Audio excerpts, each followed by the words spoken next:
Well, good morning, everybody. Travels with Dottie here with your daily positive news story. This one out of Pensacola, Florida.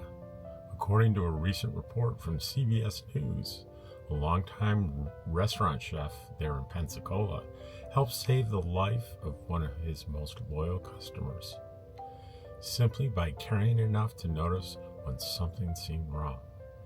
For 10 years, 78-year-old Charlie Hicks had visited the shrimp basket twice a day, every day.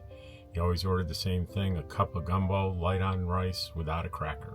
His presence became such a fixture that Chef Donnell Stallworth said you could practically set your clock by him. But one September day, Hicks didn't show up. And the next day, there was still no sign of them.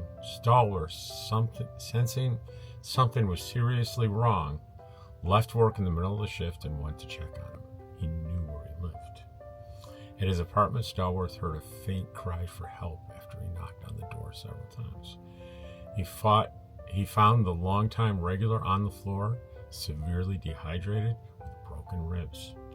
Thanks to Stallworth's quick action, he was taken to the hospital and he eventually recovered.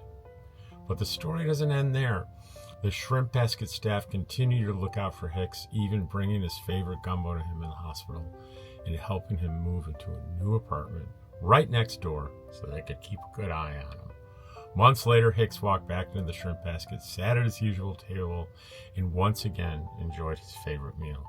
As he told CBS News, "We made a connection." This episode today highlights the power of community, compassion, and how we can all look out for one another. Qualities that turn a simple daily routine into a life-saving friendship. Thanks for watching, and I'm going to bring you, guess what, another one tomorrow.